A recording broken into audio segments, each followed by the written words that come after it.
Cheryl, pinagpala kita, anak. Antonia, pinagaling kita. Rudy, pinagyan kita ng mirakulo. Yes, hindi ko pinabayaan ang pamilya mo. Elma, hindi ko pinabayaan ang pamilya mo. Now, I wanna ask something. Kung yan ang sasabihin ni Jesus sa iyo ngayon, mga kapatid, what do you say? Anong sasabihin mo? Wala. Hindi ka man lang magpasalamat sa Panginoon, Lord. For the whole years, God, Jesus. Hindi mo ko pinabayaan, Panginoon. For the whole year, Lord Jesus. God, nasa akin ka lagi, Panginoon. For the whole year, pinagpala mo ko, Panginoon. Church, before the end, 2009, give something to God. Na magkaroon siya ng joy, mga kapatid, praise God. It's unfair, mga kapatid, praise God, lahat ng bagay binigay sa atin, Jesus. Now in return, hallelujah, God needs something for you. God needs gift from you, hallelujah. Mahal ka ng Diyos. Dapat mong malaman. Unang ibinigay ni Jesus ay ang pagmamahal sa iyo. Di ka niya Hindi ka niya pinabayaan. pababayaan. Come on, church. Kanya Kung kinakailangan, umiyak ka sa Panginoon, umiyak ka, Lord. Ramdam ko ang iba ng Espiritu, Panginoon.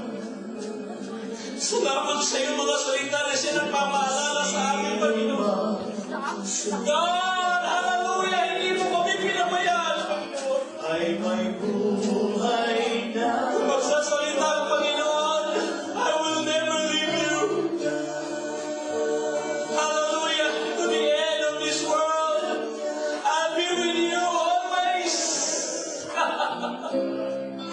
Na si Jesus. Nandiyan lagi si Jesus. Nandiyan lagi si Jesus. Hey, children! Don't worry about something na kinakailangan mo. He's still there. Hallelujah. He's still on the throne. He will bless you. He will heal you. Hallelujah. He should cure you. He should supply your needs. In Jesus' name. Hallelujah. Hallelujah. Jesus' name. Jesus' name, Lord. Hallelujah! Salamat sa mga blessing mo, Panginoon. Lord, hindi ko makakalimutan ng Diyos ka na ginawa mo sa buhay ko. Lord, I'm here to stand in your presence. I give you all my life. Lord, I will serve you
Praise the Lord. Praise God. Amen. Praise God. Sino pinagpala mga kapatid?